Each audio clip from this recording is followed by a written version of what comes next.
Ah, vou usar essa câmera. Aproveitar, tá carregando outro vídeo. Eu vou contar algumas histórias De quem não tem a leviandade como padrão. Que quando acusa ou imputa algo a alguém, o faz de forma certa. Porque acho que a maior lição que pode ter um promotor de justiça é essa. Uma pessoa apta a ser promotor de justiça é a pessoa que sabe que existe um dedo apontado contra a outra pessoa e 3 apontados contra você. Então faz com responsabilidade. Não com picuinhas e celeumazinhas, coisinhas discutíveis e irrisórias e pessoais. O faz com visão de que faz pela sociedade, né? Acho que essa é a essência de quem quer ser promotor de justiça.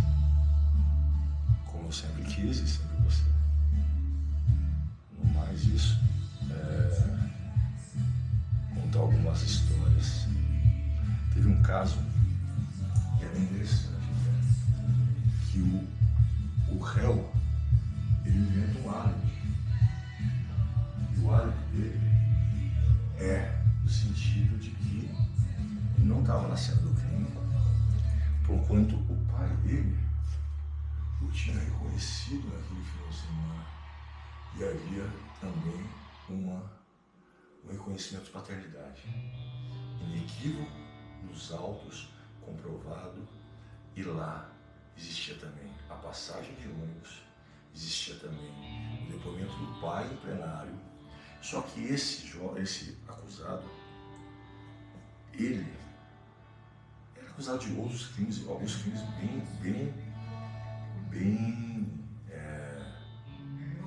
violentos, né? Por exemplo, ele foi condenado anteriormente por ter metralhado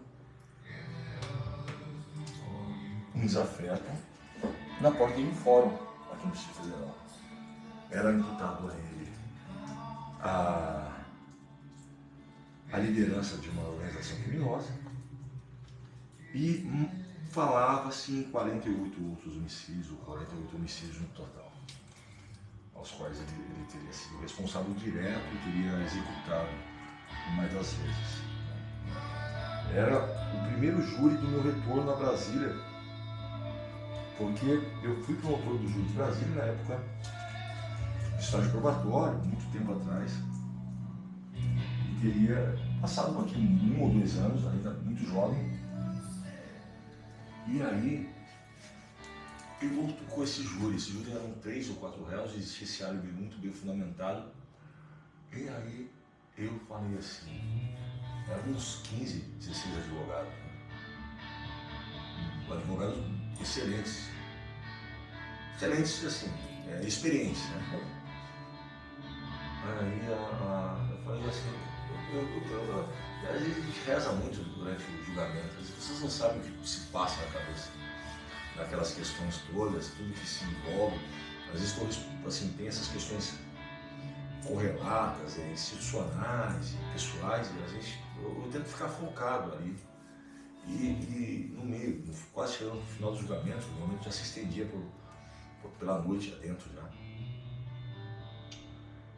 Depois eu ouvi o suposto pai dele que falou que ele era de fato filho, depois de ter feito, juntado o reconhecimento de paternidade, depois da juntada do auto, da passagem de ônibus. Ele estava numa cidade aqui próxima de Goiás, então não estava na cena do crime. Esse crime foi cometido na porta do estabelecimento de proteção prisional, semi-aberto aqui, né? Que não devia nem haver, seria a casa de albergado. A casa albergado seria o aberto, mas aqui o semi-aberto seria uma colônia agrícola industrial.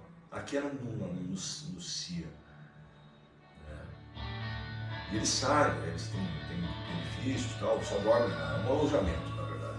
Instalado numa região bem habitada e bem movimentada.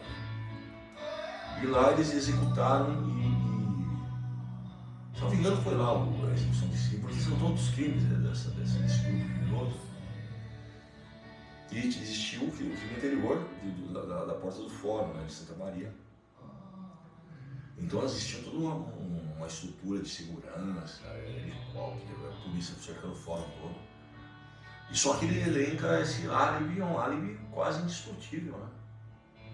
Que ele estava na casa do pai, tinha exame de DNA, tinha passagem de ônibus, ou seja, ele como autor, imputado, aí ele não haveria prova alguma. Mais do que isso, ele se deu o trabalho de fazer a contraprova e provar sua inocência através de um álibi. O pedido de absolvição se avizinhava ali muito claro. Mas eu falei, pedi para Deus, esse cara foi inocente de fato. Se isso aí for uma acusação injusta, me mostra um caminho aí, me dá uma força, porque aqui tem 15 advogados, só estava eu de promotor.